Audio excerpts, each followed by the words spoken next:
Welcome back my YouTube channel. ನಾನಿವತ್ತು ನಿಮಗೊಂದು special ರೊಟ್ಟಿ ಯಾವ ಥರ ಮಾಡೋದು ಅಂತ ತೋರಿಸ್ತೇನೆ. ಅಂದರೆ ಆಲ್ಮೋಸ್ಟ್ ಎಲ್ಲರೂ ರೊಟ್ಟಿ ಮಾಡ್ತೀರಾ, ಎಲ್ರಿಗೂ ಗೊತ್ತಿರೋದು.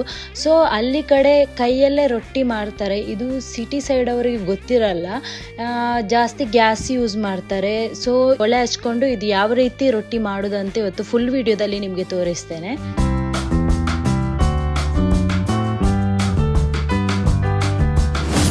ಸೊ ನಾನು ಫಸ್ಟಾಗಿ ಒಂದು ಸ್ವಲ್ಪ ಅಕ್ಕಿ ತೊಗೊಂಡು ನೆನ್ಸಕ್ಕೆ ಇಟ್ಟಿದ್ದೆ.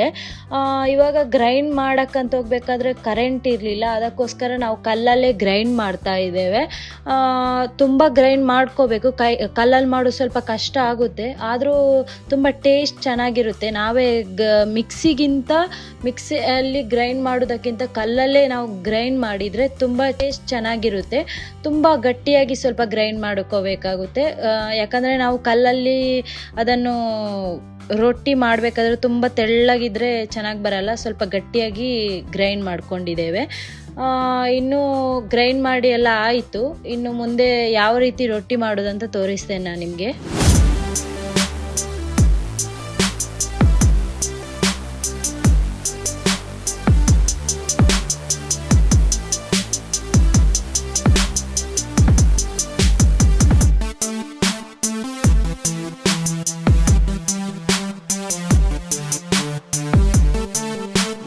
ರೊಟ್ಟಿ ಈ ಥರ ಹೊರಗಡೆ ಒಲೆಯಲ್ಲೇ ಮಾಡ್ತೇವೆ. 2 ಕಲ್ಲು ಹಾಕೊಂಡ್ಬಿಟ್ಟು ಒಲೆ ಹಚ್ಚಿಸ್ಕೊಂಡು ಈ ಥರ ಹೊರಗಡೆನೆ ಮಾಡ್ತೇವೆ. ಅಂದರೆ ಇದು ಗ್ಯಾಸ್ ಮೇಲೆ ಮಾಡೋಕ್ಕಾಗಲ್ಲ. ರೊಟ್ಟಿಗಂತಲೇ ಒಂದು ಕಲ್ಲು ಬರುತ್ತೆ ನೋಡಿ, ಈ ಥರ ಇರುತ್ತೆ ಕಲ್ಲು. ಈ ಕಲ್ಲು ತುಂಬ ಬಿಸಿ ಆಗಬೇಕು. ಬಿಸಿ ಆದಮೇಲೆ ನಾವು ರೊಟ್ಟಿ ಇದರ ಮೇಲೆ ಹಚ್ಚಬೇಕು.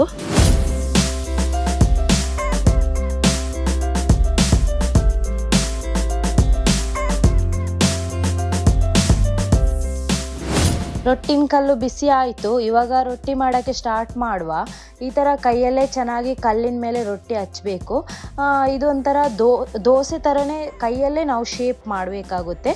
ಸೊ ಈ ಥರ ಕೈಯಲ್ಲೇ ಚೆನ್ನಾಗಿ ಶೇಪ್ ಮಾಡಿಕೊಂಡು ಆಮೇಲೆ ಇದಕ್ಕೆ ಮುಚ್ಚಳ ಇಡಬಾರ್ದು, ಹಂಗೇ ಬೇಯಿಸಬೇಕು.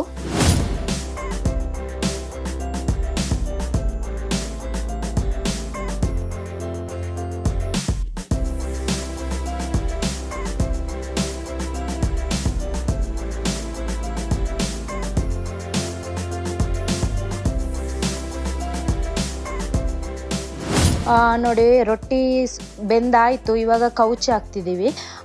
ಇದು ಕೌಚಿ ಹಾಕ್ಬಿಟ್ಟು ನಾವು ಪಕ್ಕದಲ್ಲಿ ಇನ್ನೊಂದು ಒಲೆ ಹಚ್ಚಿದ್ದೀವಿ. ಅಂದರೆ ಕೌಚಿ ಹಾಕಿದ ರೊಟ್ಟಿಯನ್ನು ತೆಗೆದ್ಬಿಟ್ಟು ಇನ್ನೊಂದು ಕಲ್ಲಿನ ಮೇಲೆ ಇಡ್ತೇವೆ, ಯಾಕಂದರೆ ಕೆಳಗಿಂದ ಸ್ವಲ್ಪ ಬೆಂಕಿ ಹಚ್ಕೊಂಡು ಅದು ಸ್ವಲ್ಪ ಚೆನ್ನಾಗಿ ಬಿಸಿ ಆಗುವಂಗೆ ಮಾಡ್ಕೊತೇವೆ.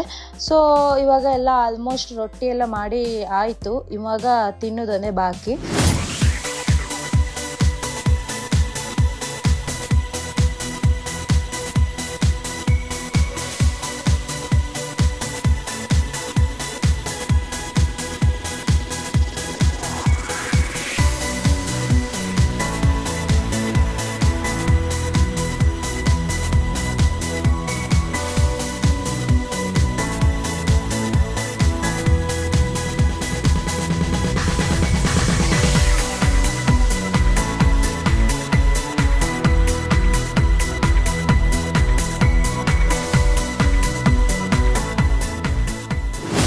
ನಿಮ್ಗೇನಾದರೂ ನನ್ನ ವಿಡಿಯೋ ಇಷ್ಟ ಆದರೆ ಲೈಕ್ ಮಾಡಿ ಆ್ಯಂಡ್ ಶೇರ್ ಮಾಡಿ. ನೀವು ಕೂಡ ಈ ಥರ ಒಂದು ರೊಟ್ಟಿ ಮಾಡೋದನ್ನು ಒಂದ್ಸತಿ ಟ್ರೈ ಮಾಡಿ.